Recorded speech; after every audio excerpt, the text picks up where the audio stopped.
The victory of the Democratic Justice Party was not won at the ballot box, but in the sterile silence of the High Court.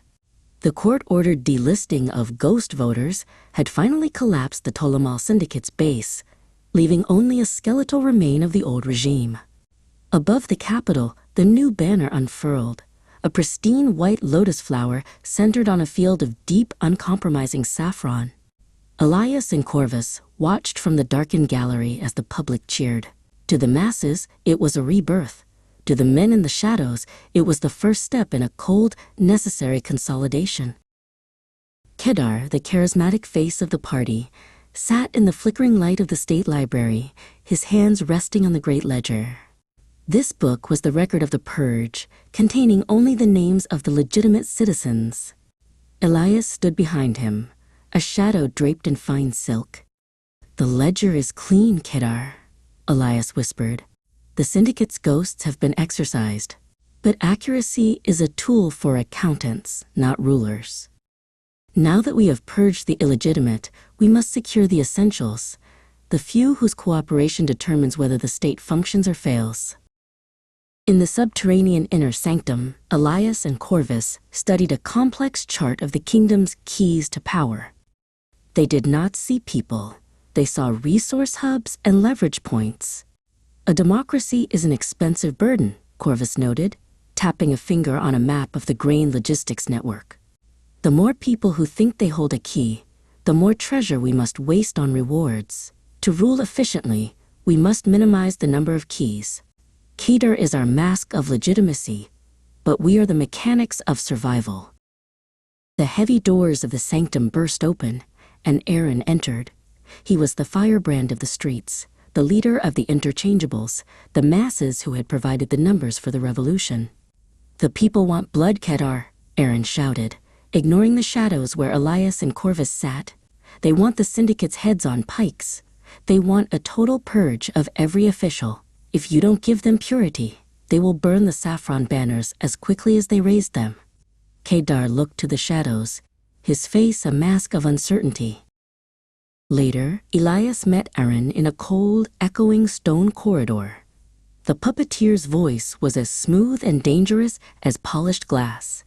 "Purity is a luxury for those who do not have to govern, Aaron," Elias said, his eyes fixed on the younger man. "You provide the numbers for the square, and for that, you are rewarded with slogans. But the syndicate's men run the water, the gold, and the steel. If we kill them all to satisfy your mob, we will inherit a corpse. Go back to the square and tell them the great pruning is coming. Give them a spectacle, not a collapse." While Elias managed the firebrand, Corvus met with Malcor, the syndicate's former chief of logistics, in a secure vault. Malcor represented the technical keys, the criminal elements whose skills were too valuable to lose.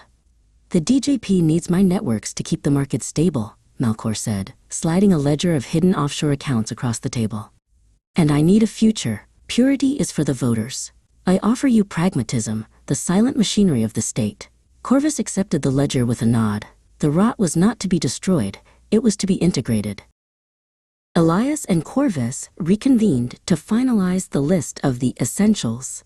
They had successfully narrowed the keys to power by absorbing the syndicate's infrastructure.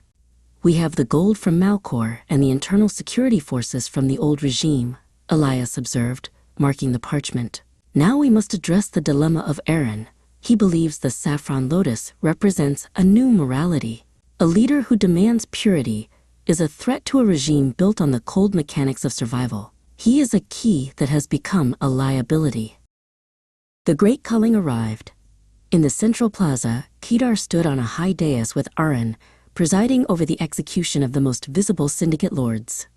It was a masterpiece of political theater designed to placate the interchangeables. "The saffron lotus will not be stained by the corruption of the past," Kedar proclaimed to the roar of thousands.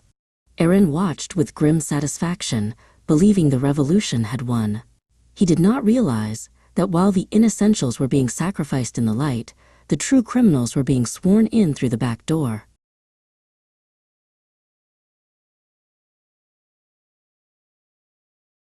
Within weeks, the transformation was complete. The new administration was a wall of faceless officials wearing saffron robes and white lotus masks. Corvus oversaw the transition as the syndicate's mid-level enforcers were rebranded as regulatory specialists. The masses had been pacified by the blood in the square, and the essentials had been bought with immunity. The democracy had been streamlined into a machine that required only a few silent hands to operate. Elias and Corvus stood on the high balcony of the saffron throne room, looking down at the quieted city. Kadar sat on the throne below, a jeweled figurehead receiving foreign dignitaries with practiced grace. "He plays his part well," Corvus remarked. "The people see the lotus and feel hope. We see the gears and ensure they turn." Elias nodded, his expression one of absolute, cold satisfaction. "Purity is the myth we tell the masses to keep them quiet. Pragmatism is the blood of the throne."